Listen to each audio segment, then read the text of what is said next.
नमस्कार दोस्तों, मैं सौरभ शुक्ला आप सभी का अपने YouTube चैनल एग्जाम। आज की इस वीडियो में मैं एक बहुत ही अच्छी बात आप लोग के सामने शेयर करने वाला हूँ। बात रिलेटेड है इस बुक से, मैन सर्च फॉर मीनिंग। मुझे बहुत अच्छी बुक लगी। ये विक्टर फ्रैंकल ने लिखी है। आप सभी को जो भी पढ़ने का शौक़ रखते हैं ये बुक ज़रूर पढ़नी चाहिए। लेकिन जो नहीं पढ़ सकते, नहीं पढ़ पा रहे हैं, टाइम नहीं है, या जो पढ़ने का जिनको शौक़ नहीं है, उनके लिए मैं जो इस बुक के इम्पॉर्टेंट पार्ट्स हैं वो आप लोग के लिए लेके आता हूँ। तो ये पार्ट जो है वो रिलेटेड टू सफरिंग है। लाइफ में जो हम सफरिंग फेस करते हैं, जो प्रॉब्लम्स फेस करते हैं, उस प्रॉब्लम्स का एक मीनिंग होता है, कुछ मीनिंग होता है। वो चीज़ इस एक पैराग्राफ में समझाया गया है। वो मैं अभी आपको पढ़ के सुनाऊंगा और फिर उसका मीनिंग भी एक्सप्लेन करने की कोशिश करूंगा।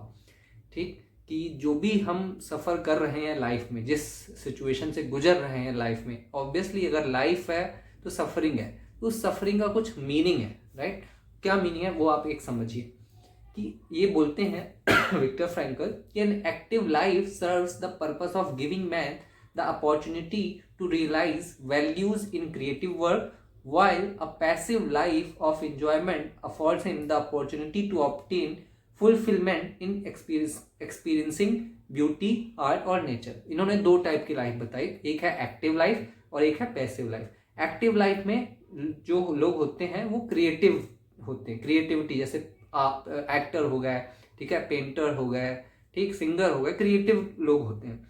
ये जो लाइफ को होते हैं वो क्रिएटिव वे से एंजॉय करते हैं। वहीं दूसरे तरीके की लाइफ होती है पेसिव लाइफ। उनके लिए एंजॉयमेंट का मतलब होता है ब्यूटी को एंजॉय करना, आर्ट को एंजॉय करना, नेचर को एंजॉय करना। मतलब कि जो एक्टिव क्रिएटिव लोग बनाते हैं उसको ये लोग एंजॉय करते हैं। राइट, लेकिन इसके आगे समझिए, but there is also purpose in that life which is almost barren of both creation and enjoyment, and which admits of but one possibility of high moral behavior। लेकिन ये बोलते हैं कि यहाँ पे एक तीसरी लाइफ की भी पॉसिबिलिटी जो ना कि एक्टिव है ना पेसिव है, ठीक, और जो हाई मोरल बिहेवियर मतलब आपको बहुत ही स्ट्रॉन्ग एथिकल और मोरल बिहेवियर का डिमांड करती है।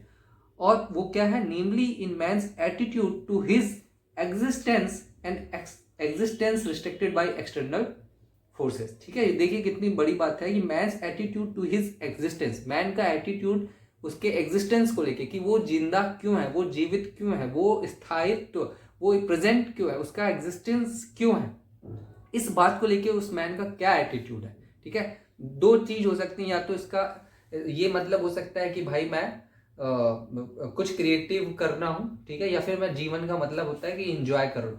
ठीक है, ये दो चीज। लेकिन कुछ एक ये भी एटीट्यूड जरूरी होता है जब आप कुछ सफर कर रहे हो। ठीक, ये क्या बोलता है, if there is a meaning in life, right, but not only creativeness and enjoyment are meaningful. सिर्फ क्रिएटिवनेस एंड एंजॉयमेंट ही मीनिंगफुल नहीं है। If there is meaning in a life at all, then there must be a meaning in suffering. अगर जीवन में कोई meaning है, जीवन का कोई मतलब है, अगर आप जी रहे हैं या तो क्रिएटिव तरीके से या पैसिव तरीके से, अगर उसका मतलब है, तो ये भी जरूरी है कि अगर आप कुछ चीज सफर कर रहे हैं किसी चीज से, तो उसका भी कुछ ना कुछ मतलब होना चाहिए। And suffering is an ineradicable part of life. Suffering जो है वो ऐसा लाइफ का वो पार्ट है जिसको हटाया नहीं जा सकता।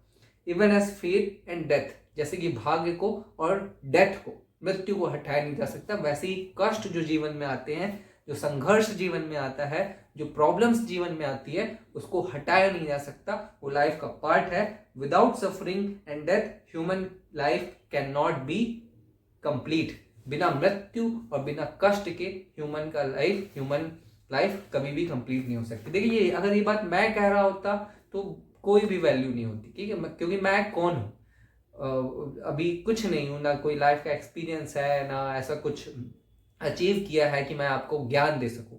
लेकिन ये बात कही जा रही है एक ऐसे व्यक्ति के द्वारा जिसने इस सफरिंग को झेला है, ऐसा एक्सट्रीम सफरिंग जहां पे ये भी पॉसिबल नहीं था कि ये जिंदा बच सकता। हाँ जी, बात उस वक्त की है जब ये कॉन्सेंट्रेशन कैंप में था। हिटलर जो कि लोगों को एक कमरे में बंद करके गैस चैम्बर के थ्रू जला दिया करता था। इतनी बर्बरता उस टाइम पे लोगों पर ढाई जाती थी। उस कैंप से, उस कॉन्सेंट्रेशन कैंप से निकला हुआ व्यक्ति इस चीज़ को बताता है। इन्होंने पूरा डिस्क्राइब किया है कि कैसे कैसे उस कंसंट्रेशन कैंप में प्रॉब्लम आती थी, क्या हालत हो जाती थी। वहां से अगर कोई व्यक्ति इतना पॉजिटिव रह सकता है, इतनी अच्छी बातें लिख सकता है, इतनी अच्छी बातें सोच सकता है, तो आप समझ सकते हैं कि हमारा सफरिंग तो कुछ है ही नहीं, तो हम पॉजिटिव क्यों ना रहें। ठीक, तो ये इतना सा पैराग्राफ था, मैं इसको डिस्क्रिप्शन बॉक्स में भी लिख दूंगा, आप उसको पढ़ सकते हैं। इसका और मीनिंग आप सर्च कर सकते हैं। It's like a classic cult book, बहुत लोग पसंद करते हैं जो भी सेल्फ हेल्प बुक पढ़ते हैं। ठीक है, और इसके आगे और भी पार्ट्स मैं लेके आता रहूंगा। बस आप इतना ध्यान रखिए कि लाइफ में जो सफरिंग है, जो प्रॉब्लम्स है, जो सिचुएशन है, जो इश्यूज हैं, वो आपको कुछ ना कुछ मीनिंग के लिए ही है, आपको प्रिपेयर करने के लिए ही है, नेक्स्ट फेज के लिए, आगे की चीजें के फेस करने के लिए, जिससे कि आप और ही स्ट्रांग बन सके। इस चीज को अगर आप ध्यान रखेंगे तो सारी मुश्किलें बड़ी आसानी से पार कर जाएंगे। बस यही मुझे इस वीडियो के थ्रू आपको बताना था। Thank you very much.